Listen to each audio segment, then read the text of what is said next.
Uh, I often talk about that whorehouse I lived in when I first got out of high school when I went to Portland State. So I thought I'd explain about that. Now, it had always been my dream, even as a small child, to leave home. As a matter of fact, in fourth grade, when I was sent home for those other things, my father was called in because uh, each student was asked to get up there and talk about what his dream was, his or her dream was. And mine was to be the last person on earth. Everybody was dead, and there'd only be libraries and canned food. And you guys, my father was called in, told what a sick fuck I was and everything.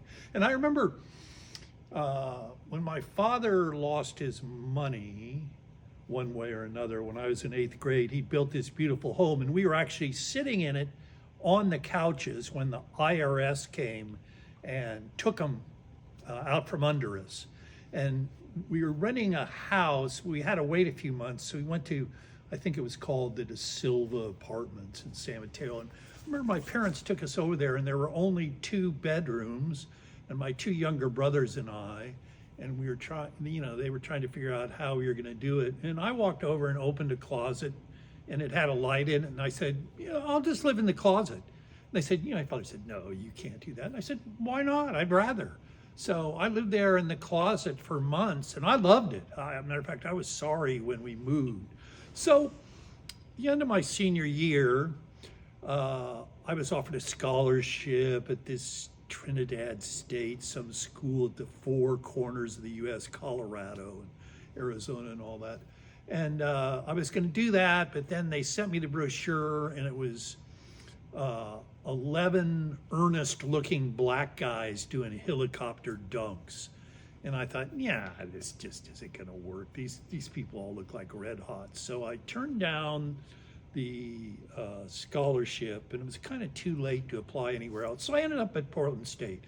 So my first day there, I run into Stan McGriff, and he said he was looking for a roommate, and that he lived just up the street on 6th Avenue. So I went with him to look at the place, and we walked in there. There were 2 floors. There were 3 apartments on the bottom and 3 on the top, and there were a couple what obviously looked like horrors there. And I said, what's that about? And he said, well, the other 5 places are all rented by whores. He said, essentially, it's a horror house without a madam. And I thought, oh, this is great. And I said, well, why aren't they renting the place you've got? And he said, just wait. So we went in there, and you walked in, and there was a little kitchen unit. And then you took a left, and there was a bigger room. It couldn't have been 250 square feet total. But when you went into the larger room, the wall was completely scorched and burnt with a hole at the bottom. And I said, well, what the fuck is that about? And he said, well, he said, a couple winos lived here, and they got cold. So he said they cut a hole in the wall, and they put bricks and mortar in there, and then they lit a fire with no chimney.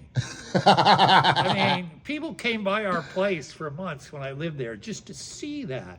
It was just so incredible, and none of the whores wanting to do it. So I said, how much a month for this dump? And he said, $15. Denny Hunter, who never shows up here, and he never did, he's got one, he pays $5, so it'd be $5 for you. So I went home, and I was up all night thinking of how to broach my mother with the idea I was leaving. For some insane reason, I thought she'd give a shit. So the next morning I go out, and she was at the sink. She was always cleaning something. And I said, Mom, I ran into Stan McGriff on campus the other day, and he's looking for a roommate. She said, you can still do your laundry here. I said, what? She said, when you're at your place, you can come here and do your laundry. Good luck. I realized then that it was her dream too for me to leave. So I was at that place, for the whole school term, and I was working basically 50 hours a week in that department store, and I had all these upper division classes, and I was flunking French, so I needed good grades in them. And I don't really remember virtually anything about living there except the horrors. It was hard to sleep at night because these Johns, they'd bring these Johns home, and they'd get in fights about money and things like that. And often when there was one bathroom in the place, you go in there in the morning, there'd be some guy with his pants down, face down in the bathroom, and you just step over him or push him out of the way. And but we knew them, but they basically left us alone, and they were sort of put off than any kind of people that would live in a place like that. So the end of the term, middle of Christmas. Now, my parents were post-war WAS. Appearances, decorum, manners, neatness. They were OCD, just beyond the ken. And they decide, I left a load of laundry there that I'd taken. They decide they're going to bring it to me at this place. So according to Stan, who was there that day, they came in and there was a whore at the door and she hit on my father. She said, "Hey, is that your sister with you? You looking for some action?" I can't impart to the listener how horrific that experience was for them. And then they went up the steps and Stan was there. He was screwing his girlfriend and they knock on the door. So he comes to the door with a towel wrapped around him.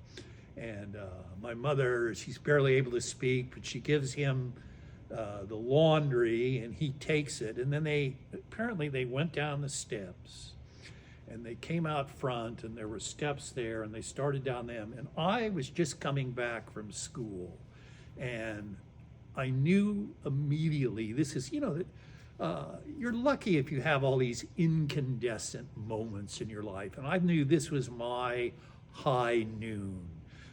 Knowing my parents, I knew basically in their married life, that was the worst couple minutes they'd ever had. But, there was nothing to do but confront it. So, and as I walked up to them, my father was shaking his hand, my mother was staring at me, and the whore at the entrance, she's going, "Hi, Stevie, how you doing?" I went, yeah. And I know my father's not going to speak. This is a job for my mother. She got that harp mouth that I used to call it that she got. And you could see the smoke rising off her head. And she came up to me and she said, "Stephen, we did everything we could with you and we have failed miserably." She said, I have never, ever been in a place that horrific and I never want to be again. And she said, "So you listen carefully to me. The rest of my life, I will never step in a place where you live again." And then they went over the car, my father opened the door for her, they drove off, and Stan, who'd been up in the doorway watching, he walked down and he said, "Holy shit, man, how did that go?" And I said, "Fantastic! Fantastic! She's never going to visit me again as long as I live." And she didn't.